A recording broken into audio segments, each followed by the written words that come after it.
tuloy pa rin ang kanilang gawa. Tubig, walang religion makakalitas o hindi sila. Kung sino man yung hawak ng Jesus, dapat kahit ano ka religion, kung siya sa pangalan ng Jesus, dapat pamilya tayo kaysa kanya. Hindi siya kagawin natin kay Jesus. Amen. Wala naman. Yan.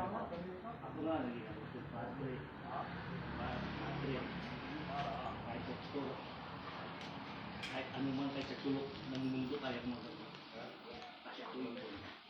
Bukod ito ngayon din. Sira ilang 5 na sa akin. 5 na. Yung ilang taon na nagsama. 5 years na po higit tama. Ako hanggang ngayon. Wala pa. Nasabi nila, noon ang mukha ko hanggang ngayon, siya pa rin. Siya pa rin. Walang pagbabago. Ito ko na. Eh, ang mga espiritu, ang lahat sila, at nirespeto din. Yung mga magagamot, yung tunay, kilala nila.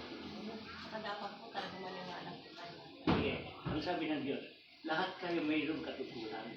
Ang paniwala mo sa sarili mo, kung ano man nakikita mo, sabihin mo, sa isipan mo, baka siya lang ginamit ng Diyos. Lahat tayo ginamit ng Diyos. Ang Diyos lang ang unang-una kay Jesus. Baka siya lang ginamit ng Diyos para sa atin, para sa amin. Dahil lahat man, hindi ang mga pangyarihan ng nandito sa lupa at binigay sa mga tao. Ang tao ang karapat dapat at magampanan niya ang katuturan. May doktor, may karapatan siya, may katungkulan siya. Lahat siya galing sa Kristo. Dahil kung walang basbas ang Diyos, kahit anong sininyo mo. Dahil ang blessing yun, ang takilang siya. Tunay na kalpas. Thank you po. Thank you po. Thank you po. Tapos na po. Wala na daw, wala nalinis na. Basta po tayo. Ayan, live na po tayo. Sabi Kasama niya, natin, brother. namasya ako ulit. Ama, sabi niya, ang puno namatay. Kasi ang lakas talaga. Malakas. May mo clear na.